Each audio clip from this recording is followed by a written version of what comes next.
హైదరాబాద్ ఒకప్పుడు చెరువుల నగరం గా ప్రసిద్ధి.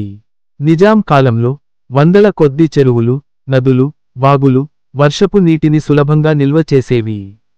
కాని 1908లో మూసీ నది ఉగ్రరూపం దాల్చింది. నగరం మొత్తం నీటిలో మునిగిపోయింది. వేలాది మంది ప్రాణాలు కోల్పోయారు.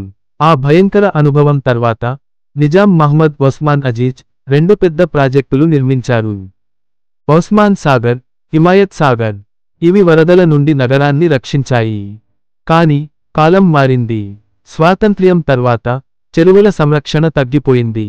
డ్రైనేజ్ సిస్టమ్ కూడా పాతదే మిగిలింది.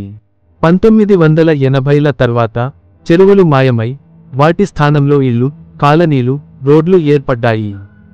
2000 తర్వాత రియల్ ఎస్టేట్ బూమ్ వచ్చింది. ఐటీ సిటీ పెరిగింది. కానీ సహజ నదులు, చెరువులు, వాగులు ఒక్కొక్కటిగా కనుమరుగయ్యాయి.